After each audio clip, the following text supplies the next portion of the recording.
Why does a narcissist suddenly shift from charm to cruelty the moment you begin to change?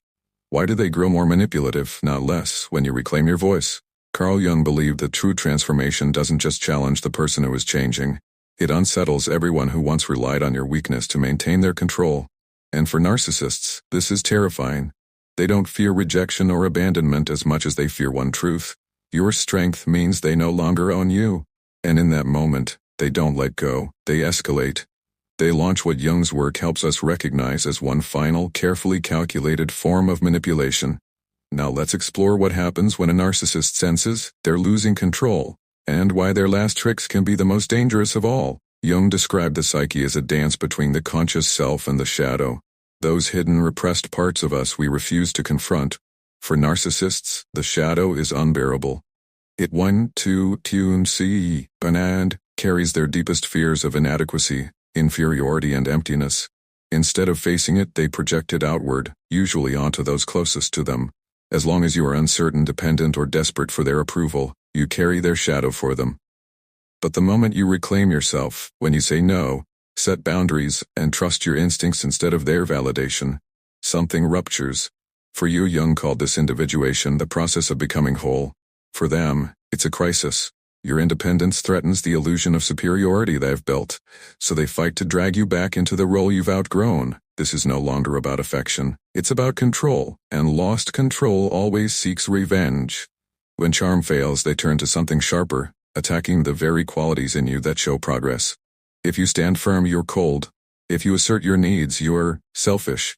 If you speak with clarity, you're controlling. These are not random words, they are precise strikes against your growth.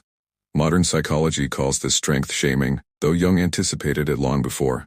People inflated by ego cannot tolerate what they refuse to develop in themselves, so they attack it in others. This is where many relapse, not because they're weak, but because the attack is designed to make you question your very evolution. But if shame doesn't work, the narcissist shifts again. They pull you back with something softer, nostalgia. You were so much happier before all this therapy. I miss how close we were before you grew distant. Remember when you used to laugh at my jokes? This isn't love, it's manipulation. Not about honoring the past, but about making you doubt your present self. What they really miss is not you, but the power they once had over you.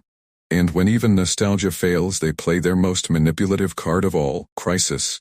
Suddenly, they're broken, desperate, overwhelmed, a health scare, a financial collapse, a family tragedy. Sometimes real, sometimes magnified, but always perfectly timed. Why? Because they know your triggers.